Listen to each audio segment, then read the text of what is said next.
മാഷാ അല്ലാ.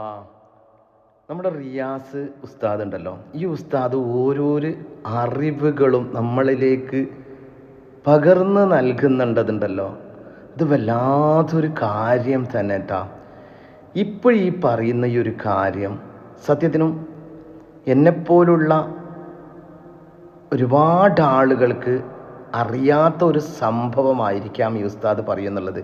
കാരണം വെച്ചാൽ ഈ ഉസ്താദിൻ്റെ ആ വാക്കുള്ള കമൻറ്റ് ബോക്സിൽ ഞാൻ നോക്കി, അപ്പോൾ ഒരുപാട് പേര് പറയുന്നുണ്ട്, ഉസ്താദ് ഞങ്ങൾക്ക് ഇതുവരെയായിട്ടും അറിഞ്ഞിട്ടുണ്ടായിരുന്നില്ല, പുതിയൊരു അറിവ് നൽകിയതിന് ഒരുപാട് സന്തോഷമുണ്ട് അങ്ങനെയെന്നെല്ലാം പറഞ്ഞിട്ട്. തൊട്ടാൽ ഞാൻ ഒന്നും പറയുന്നില്ല, നിങ്ങൾ തന്നെ ആ ഉസ്താദിൻ്റെ വാക്കുകളിലേക്ക് ഒന്ന് കേൾക്കട്ടാ. എന്താണ് നമ്മുടെ പ്രിയപ്പെട്ട റിയാസ് ഉസ്താദ് പറയുന്ന ഓരോരോ വാക്കുകളുണ്ടല്ലോ, മാഷാ അല്ലാ മാഷാ അല്ലാ മാഷാ അല്ലാ. തൊട്ടാൽ വളൂ മുറിയും, എന്നാൽ വിവാഹം കഴിക്കൽ ഹറാമായ ഒരു സ്ത്രീയെ പരിശുദ്ധമായ ഇസ്ലാം പരിചയപ്പെടുത്തുന്നുണ്ട്. നിങ്ങൾക്കറിയുമോ എന്നെനിക്കറിയില്ല, എന്നാലും ഞാനത് പറയാം.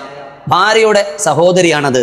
ഭാര്യമാർ ജീവിച്ചിരിക്കുന്ന സമയത്ത് അവരുടെ സഹോദരിമാരെ വിവാഹം കഴിക്കൽ ഹറാമാണ്. എന്നാൽ ഭാര്യ മരണപ്പെട്ട ശേഷം അത് അനുവദനീയമാകും, ഹലാലാകും. നിങ്ങൾക്കിതൊരു പുതിയ അറിവാണെങ്കിൽ നിങ്ങൾ കമന്റ് ചെയ്യുക, മറ്റുള്ളവരിലേക്ക് എത്തിച്ചു കൊടുക്കൂ. ആർക്കെങ്കിലും ഇത് ഉപകാരപ്പെട്ടാലോ. ഒരറിവല്ലേ, അത് പ്രചരിപ്പിക്കൽ കൊണ്ട് അള്ളാഹു പ്രതിഫലം തരാതിരിക്കില്ല.